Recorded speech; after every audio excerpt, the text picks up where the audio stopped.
Capítulo 2. É uma mentira, ó alma.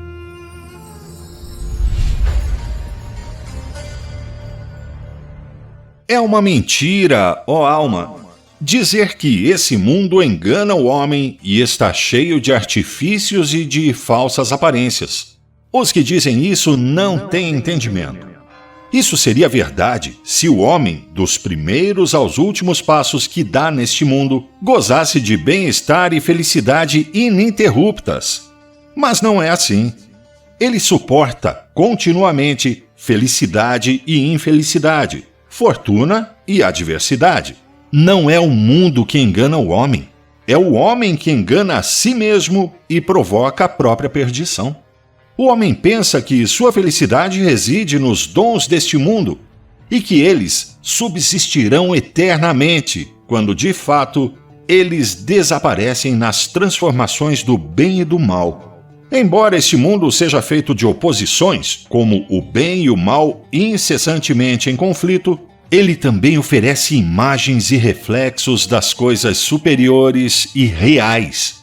Assim, a alma pode ser despertada e obrigada a dirigir sua atenção para si mesma, a fim de adquirir um entendimento mais claro e alcançar a verdade.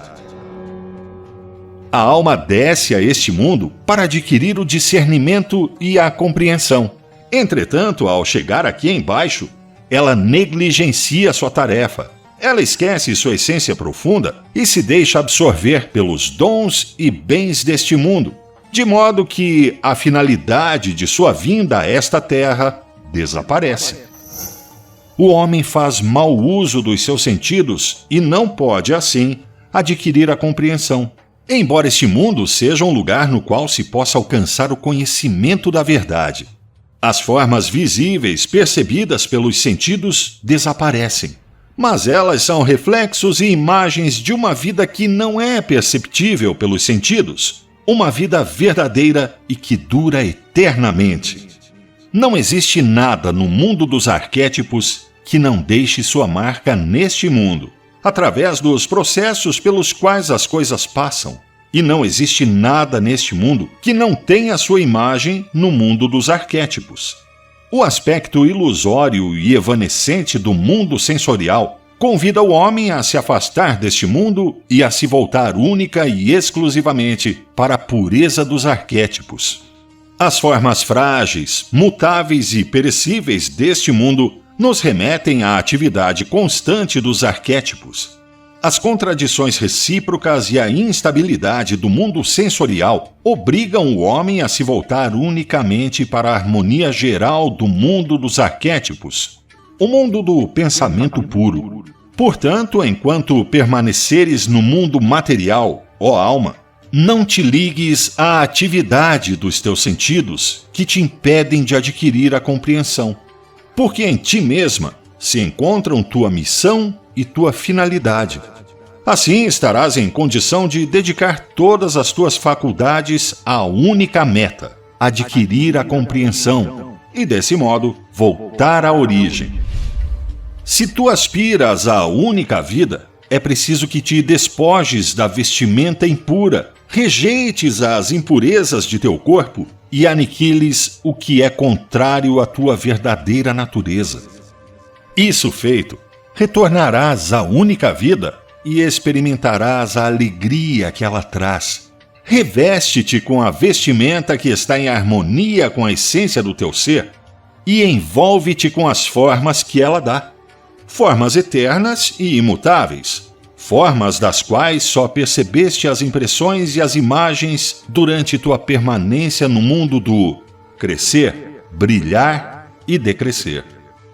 Medita, ó alma, sobre tudo o que te expus. Deixa-te penetrar pela verdade de minhas palavras e tenta compreendê-las.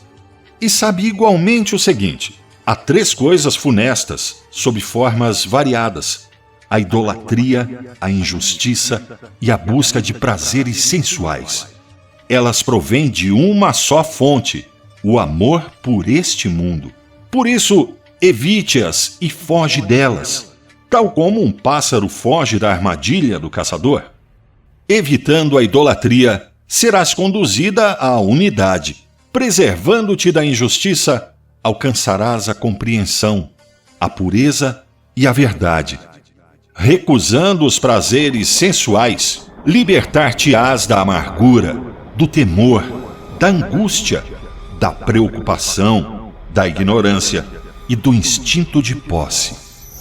Assegura-te, ó alma, de que essas linhas de conduta sejam justas, de modo que a felicidade seja a tua herança e não o aniquilamento. O homem foi criado por Deus a fim de adquirir a compreensão que penetra tudo e de viver segundo essa compreensão. Mas o homem só se eleva para essa finalidade progressivamente, assim como um cacho de uvas se forma e amadurece por etapas. Podemos ver o homem como algo formado de elementos sensorialmente perceptíveis, mas podemos vê-lo também como provindo do espírito e revestido de elementos sensorialmente perceptíveis. Visto segundo o que é perceptível sensorialmente, quando aparece neste mundo pela primeira vez, o homem não está em condição de utilizar as funções próprias do seu ser. Mas, pela absorção do alimento que lhe é dado, ele cresce até o estado em que se torna apto para ser instruído. Entretanto, ele ainda não está capacitado para formar pensamentos por si mesmo. Quando aspira pelo entendimento, o bem supremo, o perfeito que conduz à perfeição, o nutre, para que ele adquira a possibilidade de se tornar criador por si mesmo e possa libertar-se ao formar pensamentos justos. A partir desse instante, ele é um homem completo, adulto. Visto segundo o que não é perceptível sensorialmente, o homem é, a princípio, pura força vivente ligada ao órgão de criação e à semente veiculada na matriz. Por intermédio dos corpos celestes, o embrião é formado e começa a crescer para se tornar um ser vivente, que potencialmente terá o poder de escolher e de evitar. Esse ser vivente se torna homem quando uma força, que é perfeita, entra nele. Por meio dela, ele se torna perfeito em si mesmo. Essa força é o verdadeiro poder de pensar. Assim, ele está completamente equipado e perfeito. Ele deve, então, viver da plenitude, da perfeição. No princípio, o homem não existia nem como possibilidade, nem como realidade. Ele tornou-se possibilidade depois e atualmente é realidade. Atualmente, ele é perfeito. Por isso, ele agora pode agir por sua própria vontade.